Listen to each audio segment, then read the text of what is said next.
I'm back and welcome back. In this video guys, instead of teaching you what to do with your Steam Deck, I'll teach you 7 things to never do with your Steam Deck. Tip number 1. Don't unplug your Steam Deck when playing at home, especially if you're near an outlet. So here's the deal, your battery wears the most when constantly charging and discharging it.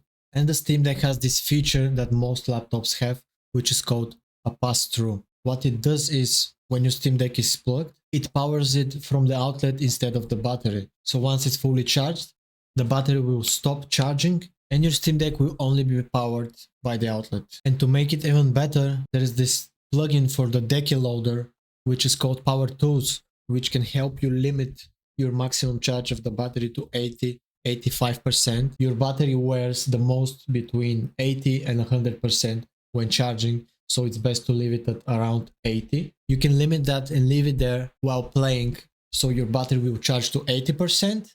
It will stop charging and you will then play from the outlet, directly powering the Steam Deck, keeping your battery at 80% in a very healthy state. To learn more about the Decky, you can watch my other video, which I will link in the description, about the 7 Steam Deck hacks you must know.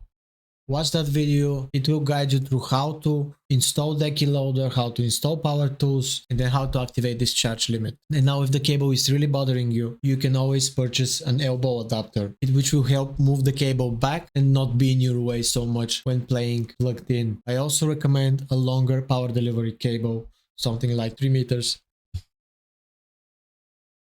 But what's wrong with a little burp now and then? Tip number 2. Don't let your battery go below 15% and especially discharge fully. As we stated in tip number 1, batteries hate charging and discharging, and they especially hate charging to full and discharging to 0. So try to keep it over 15%. Spray. But there is one more reason to not let your battery die. There was a bug that if you used any form of underclocking for your Steam Deck, lowering the frequency of your CPU, GPU or so on, and you let your battery die completely, you might be stuck with this lower frequency. There are multiple reports that happened to some people. That even happened to me, and I had to return my deck for replacement because of it. Never discharge it fully and try to not go below 15%, but of course heed tip number 1. If you're at home, if you have an outlet convenient next to you, play plugged in. Tip number 3. Don't use standby mode unless you really need it. And I mean really need it, especially overnight. Standby mode is there so you can pause your game for a while, come back to it and continue. The tricky thing about standby mode is that it uses a lot of power. It's not like turning your Steam Deck off. Most of your components will be powered. If you keep it like that for a long time, your battery will drain. And remember tip number 2, you will breach the 15% and sometimes it will die completely bang.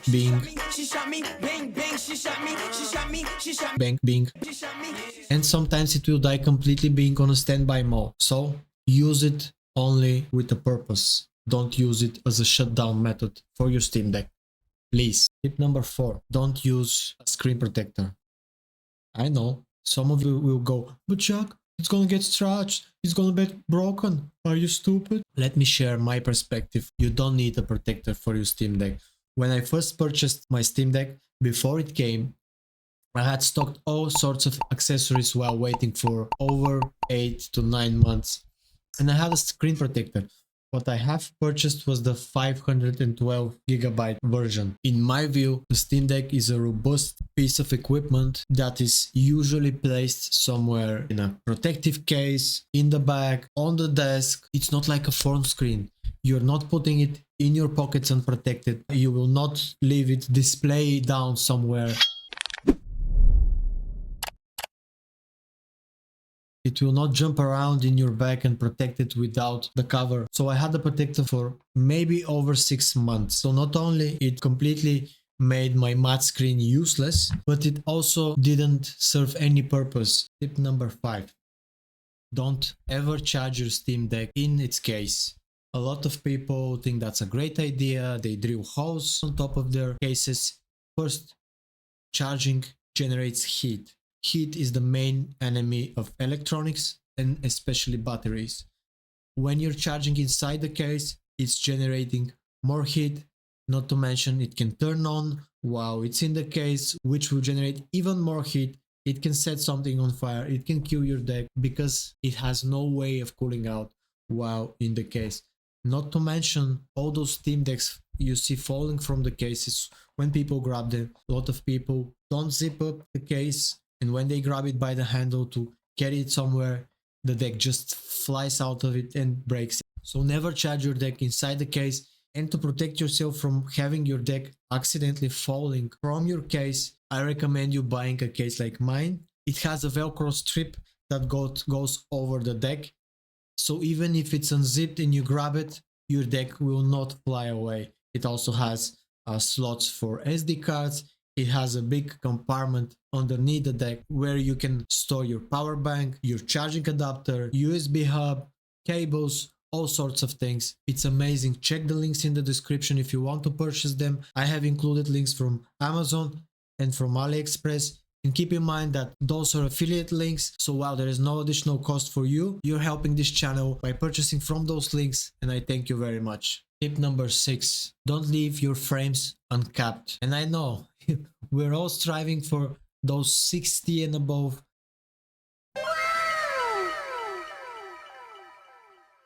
But let's put that on pause for a moment and consider something different. Optimal frames per second can be a bit of a moving target, dynamic and subjective.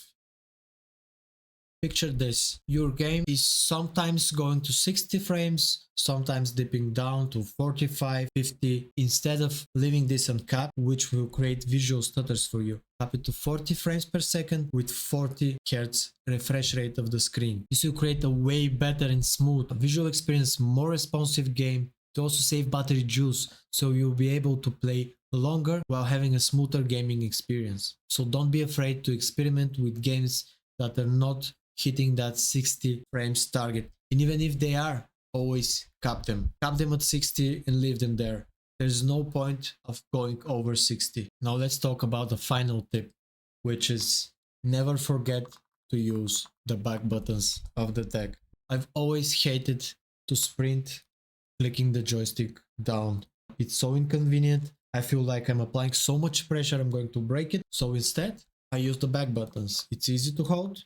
You can just hold it, move around, jump around, look around. And that's not all. The back buttons can be easy to access buttons that are always on the tip of your fingers for dashing, for jumping. Picture this. Are you able, let's say you're jumping with A at some game. Are you able to jump and maybe rotate at the same time? Let's say we are playing a Deep Rock Galactic, for instance, and there's so much more use of those buttons. If you're not used to using them yet, please heed my words. Make sure you assign them right away to quick actions, fast-paced actions, something you need to reach quick. Dodging is an amazing example, and start using them now. And one more tip.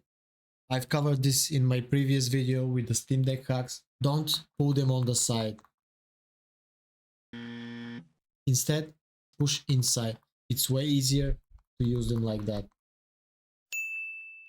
When I learned that, this changed the way I use them, and I started assigning every single button to every single game I play. That's it for this video, guys. 7 things to never do with your Steam Deck. I know I haven't been uploading for a while. There was a lot going on. I made a lot of promises and some of them I didn't keep. As you can see, I'm in a new place, in a proper studio now. I love it here. I will start uploading more frequently, so expect more videos. Please subscribe to the channel. It helps me a lot more than you think.